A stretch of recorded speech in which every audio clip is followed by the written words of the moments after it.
Assalamualaikum warahmatullahi wabarakatuh. Kembali lagi di channel Game Story. Pada cerita kali ini Mimin masih melanjutkan cerita yang kemarin, yaitu cerita yang berjudul Telapak Kaki Ibu yang Tak Memiliki Surga. Pada bagian kedua. Cerita ini ditulis oleh Kak Alam Syah Hidayatullah, dan link Facebook buat Kak Alam sudah Mimin taruh di kolom deskripsi. Tak pernah lupa, Mimin selalu mendoakan kalian para pendengar sehat selalu dan dilimpahkan rezekinya. Amin ya rabbal alamin. Dan Mimin mohon bantuan untuk mensupport channel ini dengan cara like, komen, dan subscribe. Baiklah, mari kita lanjutkan ceritanya dan selamat mendengarkan.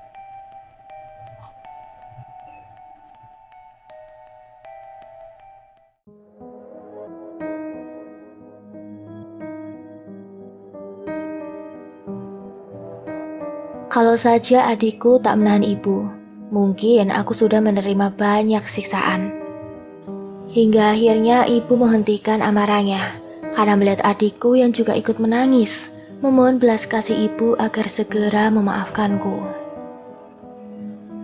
Ingat kamu Wiwin, kamu makan di sini, tinggal di sini, jadi jangan pernah bersikap seolah-olah kamu pantas melakukan itu, bentak ibu padaku. Dengan tangis yang masih deras di pipi, adikku segera menenangkanku. Hanya adik di rumah ini sebagai obat hidupku yang terluka. Dan karena perasaan yang kian tak menentu, aku pun pergi keluar hanya untuk menenangkan diri. Saat itu pukul 10 malam, dan aku duduk di teras rumah dengan lamunanku akan hidup. Esok hari pun tiba, tak ada tegur sapa yang ibu berikan padaku. Matanya sini seolah jijik melihatku. Hingga saat akan pergi sekolah, aku coba berpamitan kepada ibuku. Mulai hari ini, tak usah lagi kamu sekolah. Sekolahmu sudah gagal mendidikmu untuk hormat kepada ibumu sendiri. Lagi pula, kamu wanita, tak usah kau sekolah terlalu tinggi, ketus ibu. Mendengar hal itu tentu saja hatiku hancur. Tapi aku tak berani membantahnya karena takut kejadian semalam terjadi kembali. Tapi bu, teteh kan baru saja masuk. Lagi pula nilainya juga cukup bagus. Dan teteh juga rajin belajar, timpal adikku. Sudah, kamu diam saja. Jangan terlalu mendukung kakakmu itu. Kamu lihat perlakuannya semalam. Apa pantas seorang anak berani seperti itu kepada ibunya? Ucap ibu dengan nada yang cukup tinggi. Udah, gak apa-apa dek, teteh ikhlas, lirihku sambil pergi menuju kamar. Aku pun segera pergi ke kamar dan mengganti bajuku secepat mungkin. Lalu aku kembali menghampiri ibu dan berpamitan untuk pergi saja ke warung untuk membantu Kang Tony dan Mama Rafa. Di perjalanan aku pun berpas-pasan dengan Arif yang akan menuju toko di seberang jalan. Loh, Wiwin, mau kemana? Kok tumben gak masuk sekolah? Tanya Arif. Iya tadi agak pusing, jadi aku gak masuk sekolah, jawabku dengan senyum palsuku. Oh gitu ya, cepet sehat ya. Oh iya, barangkali mau ikut gabung jam 6 sore nanti, ada pengajian rutin. Alhamdulillah, sekarang banyak yang ikut, bahkan anak-anak remaja seumuran kamu pun banyak yang ikut, ucap Arif setengah antusias. Insya Allah ya A, ucapku karena aku malu pergi ke pengajian akibat tak pernah mengerti akan paham agamaku sendiri, akibat tak pernah dididik oleh orang tuaku. Akhirnya kami pun saling berpamitan dan menuju tujuan masing-masing. Loh Neng, kok gak sekolah? Tanya Mama Rafa padaku. Ibu memintaku berhenti sekolah aja, jawabku sedih. Innalillahi, sangat keterlaluan sekali Cedede sama anaknya ya Allah, ucap Mama Rafa. Aku pun meminta Mama Rafa untuk tidak memikirkan hal itu. Dan akhirnya aku memutuskan untuk membantu warung saja. Mungkin disinilah aku harus berada, bukan sekolah ataupun berkumpul bersama teman. Waktu mulai sore, dan aku tiba-tiba mengingat ajakan Arif untuk mengaji di masjid. Lalu aku meminta izin kepada Mama Rafa dan Kang Tony untuk bisa pergi ke masjid sebelum warung ditutup. Dan juga tak lupa untuk meminta mereka agar tak memberitahukan hal ini kepada ibu. Mereka pun setuju dengan apa yang aku minta. Bahkan mereka sangat mengajarkan agar aku rutin saja untuk mengaji, agar bisa mengganti kegiatan sekolahku dan mengobati rasa sepi karena tak lagi bersekolah. Berbekal kerudung dan mukena yang diberikan Mama Rafa dari rumahnya, aku pun bergegas menuju masjid. Namun saat sampai di sana, langkah kakiku terhenti karena mendengar anak-anak kecil dengan fasih membaca Al-Quran. Hatiku sangat iri melihat mereka begitu lancar mengaji, sangat berbeda denganku yang sampai umur 15 tahun ini belum bisa membaca Al-Quran. "Kok diem? Ayo masuk!" teriak Arif dari arah belakang masjid saat melihatku terdiam. Aku pun hanya tersenyum dan menurutinya saja. Di dalam masjid terlihat banyak sekali anak-anak dan remaja masjid sebayaku. Saat ku masuk, mereka melihatku sehingga membuatku kikuk tak berdaya. Selepas tak lagi bersekolah, akhirnya aku mempunyai kegiatan baru yaitu mengaji. Hal ini kulakukan hingga umurku menginjak 19 tahun. Ya, selama 4 tahun aku selalu ikut mengaji bersama Ustadz Umar dan anaknya Arif. Semua kulakukan tanpa sepengetahuan ibuku, dengan bantuan para pegawai warung. Akhirnya aku dengan aman bisa mengaji setiap maghrib bersama Ustadz Umar dan Arif. Selama 4 tahun itu juga perasaanku kepada Arif semakin memuncak. Perasaan ini membuatku merasa nyaman. Ditambah Ustadz Umar juga sepertinya setuju dengan perasaan kami masing-masing. Walaupun sebenarnya kami tak diperbolehkan untuk pacaran oleh Ustadz Umar. Pemahaman agamaku pun semakin membaik setelah beberapa tahun mengaji dengan Ustadz Arif. Mulai dari ilmu tajwid, nahwu, shorof, fikih sudah mulai kupahami. Tapi sesuatu yang aneh pula mulai kurasakan setiap kali aku mengaji. Maka tubuhku terasa sangat panas dan akan terasa semakin panas apabila aku mengaji sendirian. Hal itu juga dirasakan oleh Ustadz Umar. Hingga satu hari Ustadz Umar berkata bahwa sebenarnya aku mempunyai satu rahasia. Tapi itu sangat sensitif dikatakan dan mungkin akan merubah sebuah keadaan. Aku sempat bertanya mengenai hal itu, tapi Ustadz Umar berkata bahwa hal itu belum waktunya untuk diungkapkan. Beberapa hari kemudian saat pagi hari, "Bu, aku mau bicara sebentar," ucapku kepada ibu. "Ada apa kamu? Tumben," ketus ibu menjawab. "Besok ada tamu mau datang ke sini, Bu," ucapku sedikit takut. "Tamu? Siapa? Mau apa?" tanya ibu dengan wajah sinisnya padaku. "Ustadz Umar, Bu. Sore ini mau bertamu, Bu," jawabku. "Heh, bodoh ya. Mau ngapain? Ngomong kok sepotong-potong kamu," ucap ibu kesal. Maaf, Bu. Sebenarnya Ustadz Umar bermaksud datang ke sini untuk melamarkan anaknya Arif kepada Wiwin, Bu," ucapku. "Hah? Nggak salah dengar ibu? Baguslah," ucap ibu. Aku tak menyangka bahwa ibu akan senang hati mendengar semua itu.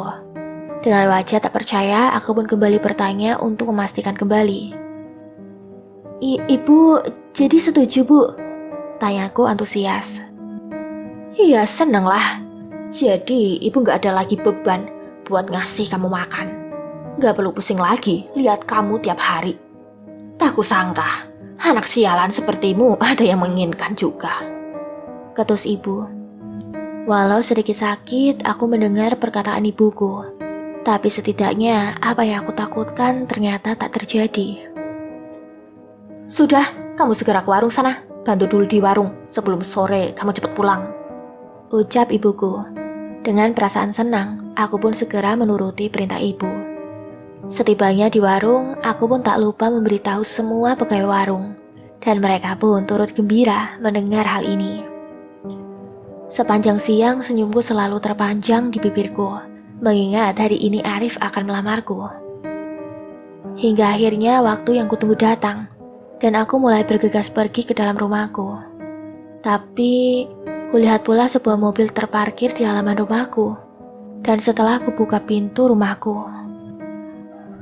Ya Allah, Bapak! Teriakku melihat ada sosok Bapak berada di hadapanku sekarang. Melihat sosok Bapak yang selalu kurindu, aku pun tak tahan meneteskan air mata dan memeluknya seerat mungkin. Pak, ya Allah, kenapa baru sekarang kita bertemu, Pak? Lirihku memeluk Bapak. Maafkan Bapak, Win. Bapak selama ini tak pernah menemuimu.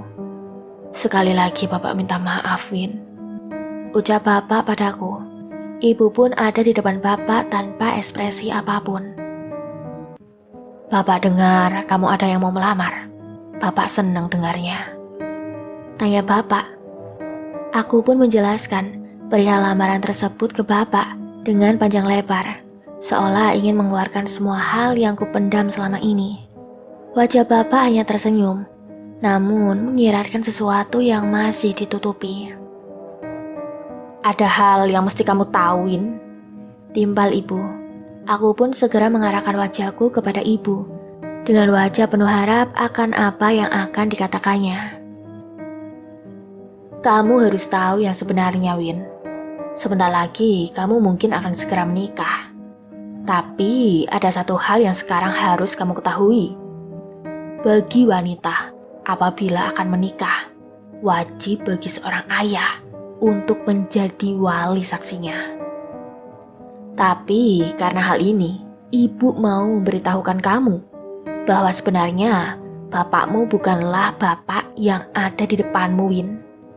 Ucap ibu sambil menunjuk Bapak. Maksudnya? Tanyaku kebingungan. Pak, ucapku sambil melihat Bapak. Bapak hanya terdiam meneteskan air mata sambil menganggukkan kepalanya. Benar ucap ibumu, Win. Sudah saatnya kamu tahu sebenarnya bahwa Bapak bukanlah bapak kandungmu. Timbal Bapak memandang dalam mataku. Maksudnya apa, Pak? Bu? Tanyaku masih dalam keadaan tak percaya. Hingga saat Bapak akan melanjutkan perkataannya, aku pun segera tak sadar mengeluarkan air mata dengan deras. Tanda tak percaya dengan apa yang kudengar. Belasan tahun aku menunggu Bapak, tapi ini yang ku ketahui. Wiwin ini punya hati, Pak, Bu. Ucapku sambil meninggalkan mereka berdua. Wiwin! Bentak ibuku. Namun aku tak mendengarkan bentakan ibu maupun perkataan Bapak. Yang ada dalam pikiranku hanya ketidakpercayaan kepada semua yang aku ketahui.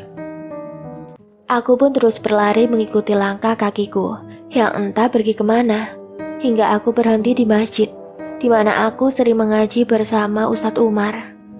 Tubuhku lemas dan tersandar ke dinding masjid, diiringi isak tangis yang tak bisa aku tahan. Hatiku sangat hancur mendengar semua ini. Neng Wiwin, ucap seseorang memanggilku dari arah samping. Teh Ade. Melihat Teh Ade berada di sampingku, aku pun langsung memeluknya untuk menyandarkan perasaanku. Tak ada ucap yang kukeluarkan, hanya tangis yang bisa kulakukan di dalam pelukan yang kulakukan padanya. Teh Ade pun akhirnya membawaku ke rumahnya. Akhirnya kamu tahu juga kebenarannya, Neng. Sebenarnya Teteh sangat ingin memberitahukannya dahulu saat melihat Cek Dede selalu memperlakukanmu dengan semena-mena. Tapi itu bukan hak Teteh untuk ikut campur, Neng. Maafkan Teteh. Teh Ade menjelaskan.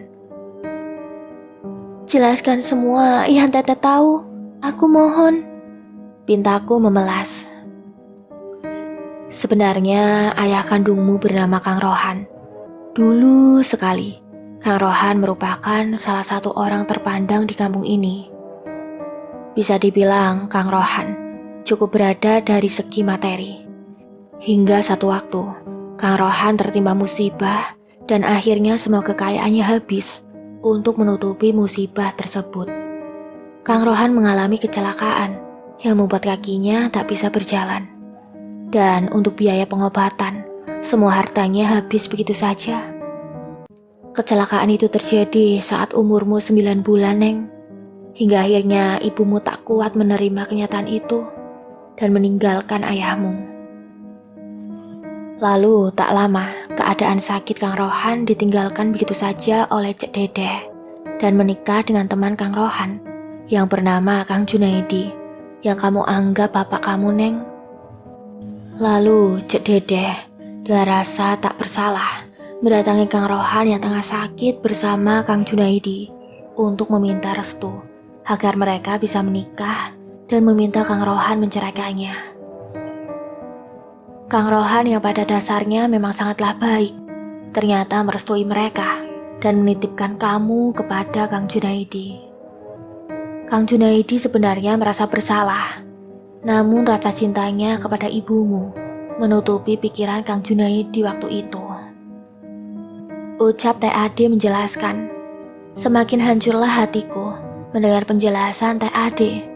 Pikiran dan hatiku remuk tak tertahankan.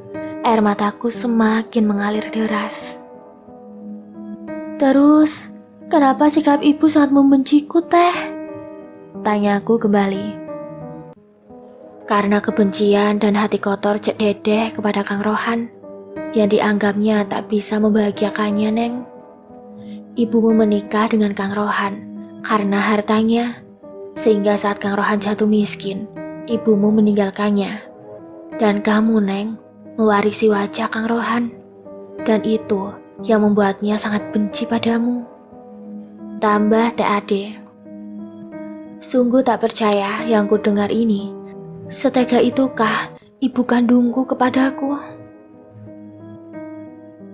Ada satu hal lagi yang mesti kamu tahu, Neng. Setelah ibumu meninggalkan Kang Rohan, Cek Dedeh lalu membuka usaha warung, dan Teteh pun sebenarnya merasa bersalah karena waktu itu warung sangat sepi. Lalu Teteh berkata kepada Cek Dedeh untuk melakukan ritual penglaris warung. Teteh merasa bersalah, Neng. Semua hal aneh yang terjadi di rumahmu mungkin ada sangkut pautnya dengan penglaris yang dilakukan Cek Dedeh atas inisiatif Teteh, Neng. Ucap Teh Ade yang seketika mengeluarkan air mata tanda menyesal. Teh Ade lekas memelukku tanda menyesal dan meminta maaf padaku. Kami pun larut dalam kesedihan dan tangis kala itu. Teh, terus apa yang menyebabkan Bapak Junaidi dan Ibu berpisah? Tanyaku. Itu karena warung semakin berkembang dan Kang Junaidi tak bisa menandingi usaha dari ibumu.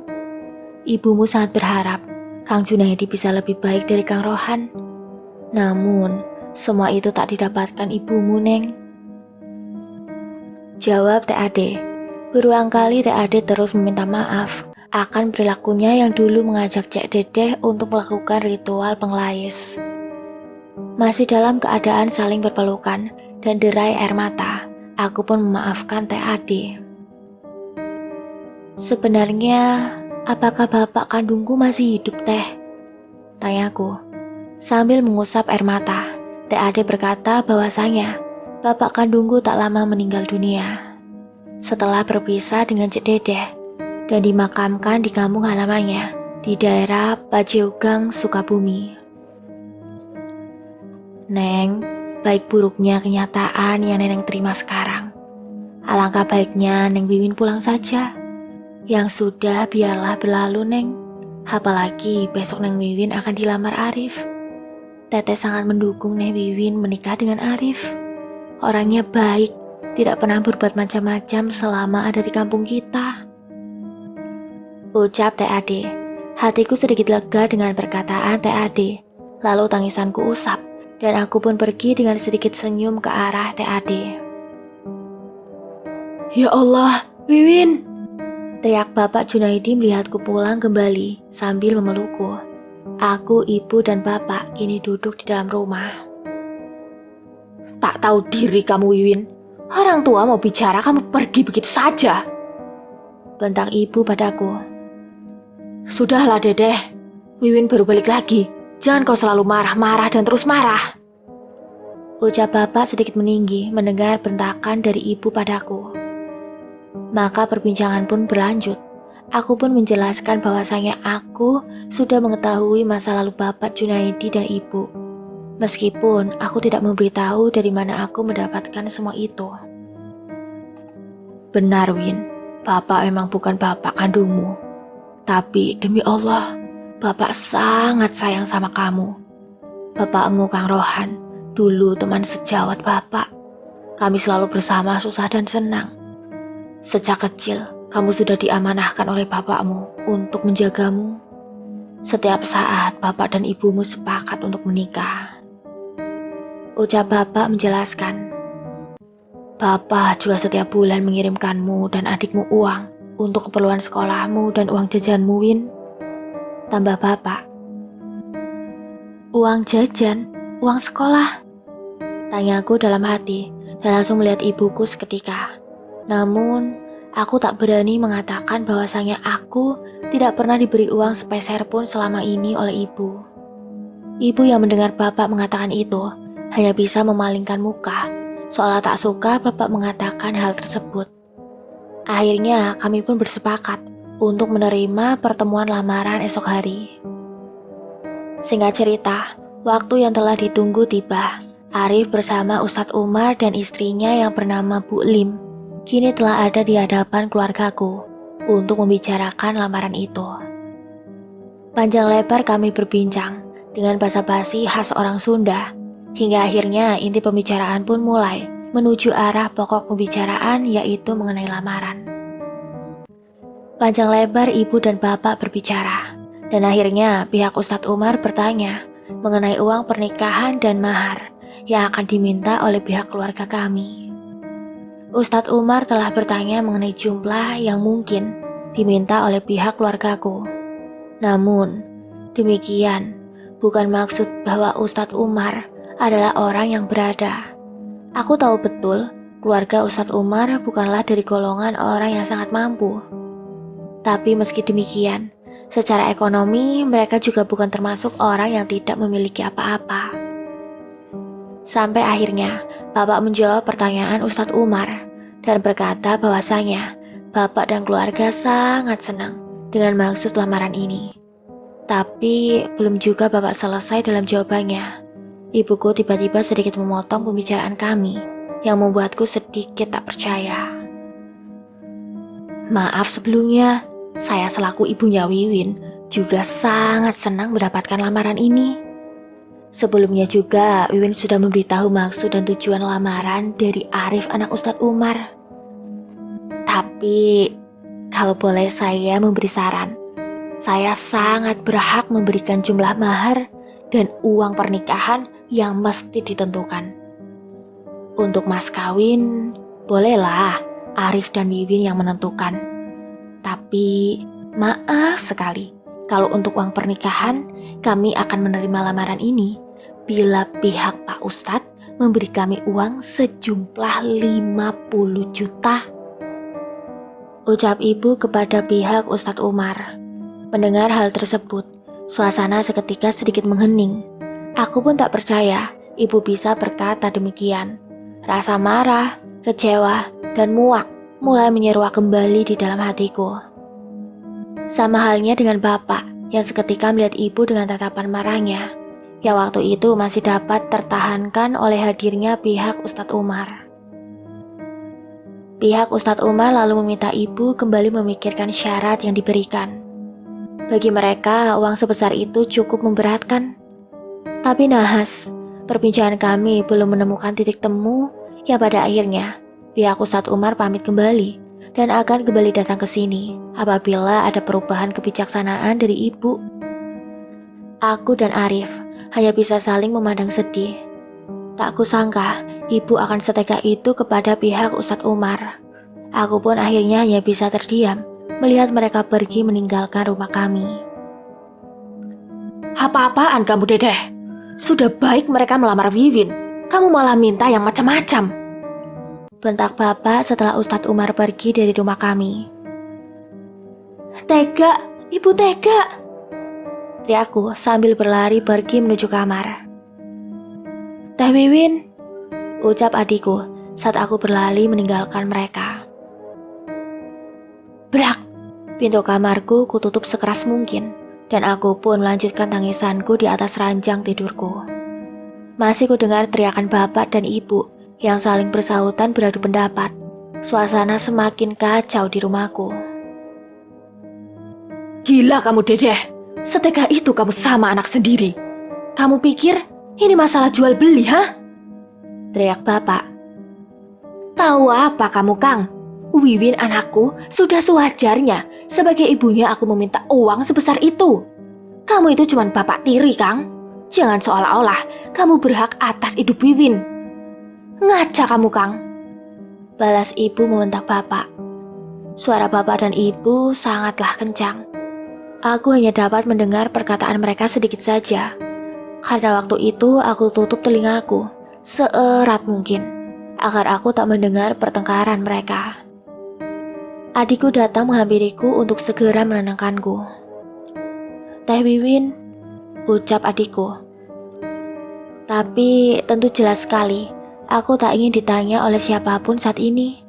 Aku hanya ingin sendiri saja di kamar dan menangis sejadi-jadinya. Hancur sudah aku termenung dalam kesedihan ini. Blak! Suara pintu dibuka dengan keras. "Win, sekarang kamu ikut saja sama bapak ya, Win. Jangan dengarkan ibumu," bujuk bapak secara tiba-tiba memasuki kamarku. "Kang, apa-apaan kamu? Dia itu anakku, bukan anakmu. Jangan pernah kamu bawa si Wiwin kemanapun," teriak ibu dari belakang bapak. Kekalutan semakin menjadi-jadi. Perdebatan masih terus berlangsung antara bapak dan ibu. Hingga akhirnya aku memutuskan untuk pergi dari rumahku, meninggalkan mereka sementara waktu. Seperti biasa, aku hanya bisa pergi ke rumah TAD. Setibanya di sana, keluh kesah kutumpahkan semuanya kepada TAD. "Ya Allah, setega itu Dedeh," ucap TAD menangisi keadaanku saat ini. Tiba-tiba, "Assalamualaikum." Suara pintu terdengar dari arah luar rumah TAD. TAD lalu bergegas melihat siapa yang mengetuk pintu rumahnya. Waalaikumsalam Ustadz Umar." TAD berucap melihat Ustadz Umar kini ada di hadapannya disertai anaknya Arif. "Punten Teteh, tadi sekilas saat saya mau pergi ke depan, saya melihat Wiwin masuk ke rumah Teteh. Apakah benar yang kulihat ini?" tanya Ustadz Umar pada TAD. TAD lalu membenarkan apa yang dilihat Ustadz Umar dan mempersilahkan Ustadz Umar dan Arif masuk ke dalam. "Pak, maafkan Wiwin," teriakku melihat mereka berdua datang ke rumah TAD. Dengan tangis yang dalam, aku pun hanya bisa meminta maaf sedalam-dalamnya atas perilaku ibu terhadap mereka. Ustadz Umar dan Arif dengan lapang dada tentu saja menerima permintaan maafku dan segera menenangkanku dengan semua ucapannya. Sebenarnya Bapak tidak heran dengan jawaban ibumu tadi, Win. Boleh percaya atau tidak, semua yang dikatakan ibumu sejatinya bukan keluar dari nurani ibumu. Bapak lihat banyak sekali hal gaib yang terlihat di sana, ucap Ustadz Umar padaku. Berawal saat pertama kali makan di warung ibumu, Bapak sudah melihat hal aneh di sana. Makanan yang kamu bawakan buat kami dulu saat pertama datang ke sini terlihat seperti belatung dan cacing-cacing tanah, Win. Tapi Bapak dan Arif enggan memberitahumu untuk menjaga perasaanmu dan semua pegawai warung, Win, tambahnya. Mendengar hal itu, TAD pun lantas membenarkan perkataan Ustadz Umar kala itu. Lalu, TAD menceritakan bahwasanya Cek Dede melakukan ritual penglaris untuk warung makannya itu. Itu pun atas inisiatif TAD dulu, hingga TAD pun merasa sangat bersalah atas apa yang sudah dilakukannya dahulu bersama Cek Dede. Win, kamu yang sabar ya. Sebenarnya di rumah tadi, aku dan Abi sudah sepakat untuk mencari uang yang diminta ibumu. Aku bermaksud untuk menjual beberapa barangku. Meskipun itu belum cukup untuk menutupi keinginan ibumu. Tapi insya Allah, aku akan mencari sisanya. Ucap Arif padaku yang membuat hatiku merasa sangat bersalah. Win, dengar Bapak. Bukan maksud Bapak ikut campur dalam masalah demikian. Tapi nanti maghrib, cobalah kamu datang ke rumah Bapak seperti biasa. Bapak akan mencoba meruqyah kamu. Bapak lihat banyak hal yang menutupi kamu selama ini. Dan nanti juga kita akan melakukan tawasul dan istighosah bersama. Pinta Ustadz Umar padaku. Aku pun mengangguk atas ajakan Ustadz Umar itu. Singkat waktu sore hari, aku selama pagi tak pulang kembali, lalu bergegas pergi menuju masjid untuk menghampiri ajakan Ustadz Umar. Terlihat beberapa murid Ustadz Umar, baik laki-laki maupun perempuan, sudah berkumpul bersama. Setelah melakukan sholat maghrib berjamaah, kami pun berkumpul bersama melakukan istighosah dan tawasul bersama. Beberapa botol air juga terlihat di tengah kami saat itu. Setelah semua selesai, Ustadz Umar lantas memintaku untuk duduk di tengah mereka. Dan saat itu ruqyah pun dilakukan. Aku tak sadar kejadian apa yang telah kualami kala itu. Yang ku ingat hanya terbangun saat murid perempuan Ustadz Umar membangunkanku. Mereka berkata bahwa proses ruqyah telah dilakukan. Mereka berkata bahwasanya selama ini aku selalu ditemani makhluk-makhluk gaib yang ada dalam badanku, hasil dari ritual penglaris ibuku. Mereka sangat senang melihat ibuku selalu menyiksa dan memarahiku, dan membuatku juga dapat melihat makhluk gaib yang kadang terlihat oleh mataku. Badanku serasa sedikit ringan kala itu, hingga akhirnya Ustadz Umar menemuiku kembali. Ini air kamu siramkan ke sekitar rumah dan warung ibumu ya Win. Kamu lakukan saja, insya Allah menolong kita Win, Van. Satu lagi, setelah kamu selesai menyiramkan air itu, kamu membaca surat Al-Jin. Dan apapun yang terjadi, kuncilah pintu kamarmu dan jangan kamu buka apapun yang terjadi. Dan jangan kamu buka sebelum kamu selesai membacanya. Ucap Ustadz Umar. Selesai semua, aku pun kembali ke rumahku dengan membawa beberapa botol air yang diberikan Ustadz Umar di masjid tadi. Anak gak tahu diuntung, tiap kali ada masalah, selalu saja pergi. Dasar tak tahu diri kamu Wiwin. Bentak ibu kembali memarahiku saat aku sudah pulang. Aku hanya terdiam tak menjawab pertanyaannya dan lekas pergi ke kamar. Aku pun melihat sekitar rumahku. Dan ternyata bapak juga telah pergi entah kemana. Oh, mulai berani sekali ya sekarang kamu Wiwin. Jangan harap kamu bisa nikah dengan si Arif tanpa restuku. Sialan kamu. Ucap ibu yang tak kuhiraukan. Esok hari aku pun bergegas menyiramkan air itu saat selesai sholat subuh tanpa sepengetahuan ibu. Lalu lepas itu, aku pun pergi ke warung dan melakukan hal yang sama. Seperti biasa, aku jalani hari itu dengan membantu di warung hingga selesai pekerjaanku. Aku pun bergegas masuk ke dalam kamar setelah mengambil wudhu, dan aku membaca surat yang diperintahkan Ustadz Umar. Hanya ada aku, ibu dan adikku yang sudah terlelap tidur. Aku pun memulai bacaanku dengan diawali bismillah. Di awal bacaanku belum terjadi hal apapun. Hingga memasuki pertengahan surat, hal-hal menyeramkan mulai terjadi. Suara-suara aneh mulai terdengar olehku. Suaranya seperti jeritan banyak orang, tapi suara itu sedikit jauh terdengar olehku. Kembali suara-suara gaib terdengar. Atap kamar seolah dijakar oleh seseorang, dan suara-suara kerikil juga terdengar terlempar olehku. Hingga puncaknya mendekati akhir surat, suara ibu terdengar olehku. Buka! cepat buka!" teriak suara itu mengancam. Namun amanah Ustadz Umar yang memerintahkanku agar tidak membuka pintu tetap kuikuti. Hingga akhirnya pintu kamarku seolah digedor dengan kencang beberapa kali hingga hilang saat aku menyelesaikan bacaanku.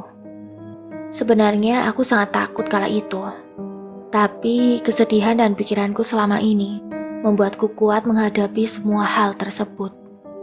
Hingga aku pun tertidur hingga azan subuh membangunkanku. Kubuka pintu kamarku dan kulihat ibu juga tengah berada di dapur memotong beberapa bahan untuk warung. Aku pun melewati ibu untuk mengambil air wudhu. Tapi yang aneh, ibu tidak mengatakan apapun.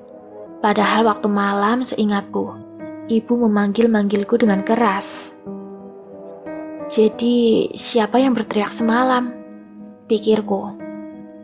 Tak banyak pikir, aku pun segera mengambil wudhu dan bergegas pergi sholat. Setelah selesai sholat subuh, aku pun seperti biasa membantu ibu pagi-pagi untuk membawa bahan ke warung. Ibu sangat aneh aku lihat. Raut wajahnya terlihat pucat dan seolah malas berbicara. Seperti bukan ibuku yang kukenal selama ini. Bahkan saat aku pamit membawa bahan ke warung pun, ibu hanya mengangguk tanpa ada makian atau ucapan yang sakit menyentuh hatiku yang biasa ibu lakukan. Hari itu pun aku pergi ke warung dan membantu para pegawai di sana. Suasana warung juga sedikit berbeda dari biasanya. Warung yang saat pagi sudah sangat ramai dikunjungi orang, kini terlihat sedikit lenggang. Tak sampai di situ, beberapa orang saat makan siang juga memberikan respon yang tidak biasa. Mereka terlihat mengernyitkan dahi, dan seolah ada sesuatu yang kurang sedap di makanan warung. Hal ini terjadi beberapa hari ke depan, tanpa ada perubahan sama sekali. Singkat waktu, sekitar 5 hari kemudian saat sore di warung, aku pun dipanggil oleh tetangga dekat rumahku. "Win, aku diminta ibumu untuk mengajakmu pulang cepat. Kamu pergi ke sana, ada urusan katanya," ucap tetanggaku itu. Aku pun bergegas pulang ke rumah dan setibanya di sana, aku lihat keluarga Ustadz Umar, ibu dan bapak Junaidi telah kembali berkumpul bersama. "Assalamualaikum," ucapku saat masuk ke dalam rumah. "Waalaikumsalam," jawab mereka serempak. Dalam perbincangan itu, akhirnya kami melanjutkan perihal lamaran yang akan diperbincangkan. Sebenarnya hatiku masih ragu akan lamaran ini akan berjalan dengan lancar. Aku masih syok dengan permintaan ibu kepada pihak Ustadz Umar tempo hari. "Neng, alhamdulillah. Maaf sebelumnya, Bapak mendahului perbincangan ini. Bapak dan Ibu akhirnya menyetujui lamaran Arif," ucap Bapak. Aku sangat tak percaya dengan keadaan itu. Aku pun melihat Ibu yang hanya bisa terdiam lesu entah mengapa. Tapi saat itu, aku tak memiliki pertanyaan apapun melihat keadaan Ibu. Yang ada dalam pikiranku hanya kebahagiaan akan lamaran yang diterima oleh Bapak dan Ibu. Selesai lamaran tadi, pihak Ustadz Umar akhirnya pergi dan akan kembali lagi membicarakan perihal tanggal resepsi pernikahanku lain waktu. Kulihat Ibu tiba-tiba pergi keluar rumah tanpa mengucapkan sepatah kata pun padaku maupun Bapak. "Makasih Pak, Wiwin senang. Tapi kenapa tiba-tiba Ibu berubah pikiran?" tanyaku sambil memeluk Bapak. "Bapak juga tidak tahu, Neng. Tiba-tiba saja pagi-pagi Bapak dikabari Ibu untuk datang ke sini untuk membicarakan lamaran." "Memangnya Arif dan keluarganya sudah memiliki uang yang diminta Ibu, Pak?" "Ibu memang meminta. Tapi pihak Ustadz Umar hanya mampu memberikan uang pernikahan sebesar 20 juta saja. Yang Bapak heran, Ibu tak menolaknya dan langsung menyetujui Ustadz Umar. Ya, mungkin ini jawaban doa kamu, Win," pungkas Bapak tersenyum. Setelah beberapa hari keadaan rumah semakin berbeda. Ibu lebih banyak diam, walaupun wajah ketusnya selalu terlihat padaku. Tapi setidaknya hardikan dan cercaan ibu tak sebesar biasanya. Terima kasih, Bu. Sudah bersedia menerima lamaran Arif, Bu. Ucapku pada ibu. Ya, jawab ibuku singkat. Aku pun langsung memeluk ibuku. Walau saat itu ibu tidak memelukku kembali. Tapi aku sangat senang dengan perubahannya. Singkat waktu, pernikahan kami pun berlangsung. Walau tak semeriah orang lain. Tapi setidaknya hari ini aku bisa merasakan kebahagiaan yang sangat dalam. Kini aku bersanding dengan pria yang aku cintai. Beberapa tahun aku jalani rumah tanggaku dengan harmonis. Dan aku pun lebih memilih tinggal di sebuah kontrakan dekat rumahku bersama Kang Arif. Sejalan dengan rumah tanggaku pula, ternyata keadaan ibuku berbanding terbalik dengan keadaanku. Kesehatannya semakin menurun, dan warung pun tak seramai dulu, hingga harus menutup beberapa cabangnya. Hingga saat menginjak umur 4 tahun pernikahanku, aku meminta Arif untuk tinggal bersama ibu, karena kini ibu sudah dalam keadaan yang mengkhawatirkan. Ditambah adikku, kini juga telah menikah dan tinggal bersama istrinya di luar kota. Adikku telah memiliki pekerjaan yang bagus kala itu, hingga menuntutnya untuk pergi dari kampung dan bekerja di luar kota, tepatnya di kota Batam. Melihat hal itulah, aku yang dekat dengan rumah ibu memutuskan untuk menjaga dan merawat ibu yang hanya bisa terbaring lemah. Penyakitnya cukup membuat heran.